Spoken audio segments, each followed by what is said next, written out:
اعوذ باللہ من الشیطان الرجیم بسم اللہ الرحمن الرحیم لقد ابتغوا الفتنہ لقد بے شک ابتغوا کوشش کرنا، کوشاں رہنا، جستجو میں رہنا،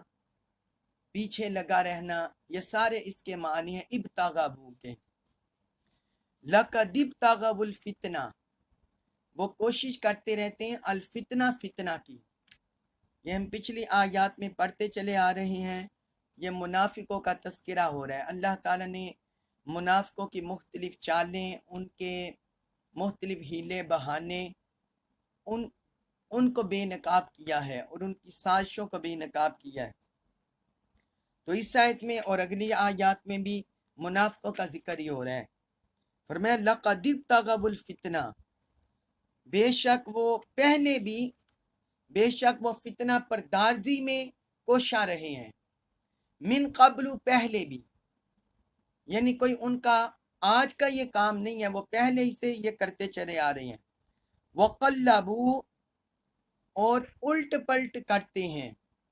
الٹ پلٹ تدبیریں اختیار کرتے ہیں، لکا، آپ کے لیے، الامور، کاموں میں، وقلبوا لک الامور، اور آپ کے کاموں میں الٹ پلٹ کرنے کی تدبیریں اختیار کرتے ہیں، حتیٰ، یہاں تک کہ، جاء الحق، حق آ پہنچا، حتیٰ، یہاں تک کہ، جاء، آ گیا، الحق، حق، وظاہرہ، اور غالب ہو گیا، امر اللہ، اللہ کا امر، امر اللہ، امر اللہ کا، وظاہرہ، امر اللہ، اور اللہ کا حکم غالب ہو گیا، وَهُمْ کارہون،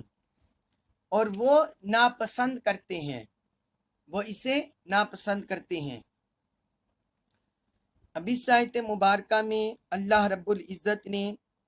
منافقوں کی مزید فتنہ پردازیوں کا، ان کے فتنوں کا ذکر کیا ہے۔ فرمایا لقد ابتغوا الفتنہ، لقد ابتغوا الفتنۃ من قبل، کہ در حقیقت وہ پہلے بھی فتنہ پردازی میں کوشاں رہے ہیں، کہ کوئی وہ آج پہلی باری فتنے نہیں کر رہے۔ اللہ تعالی نے فرمایا کہ ان کا عمل شروع اسلام سے دیکھیں، جب سے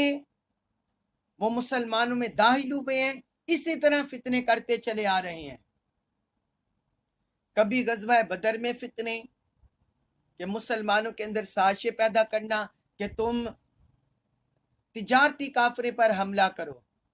اس پر مسلمانوں کو آمادہ کرنا حضور صلی اللہ علیہ وآلہ وسلم کے خلاف۔ اور پھر غزوہ احد کے موقع پر پہلے تو انہوں نے اصرار کیا کہ مدینہ طیبہ میں ہی رہ کر جنگ کریں،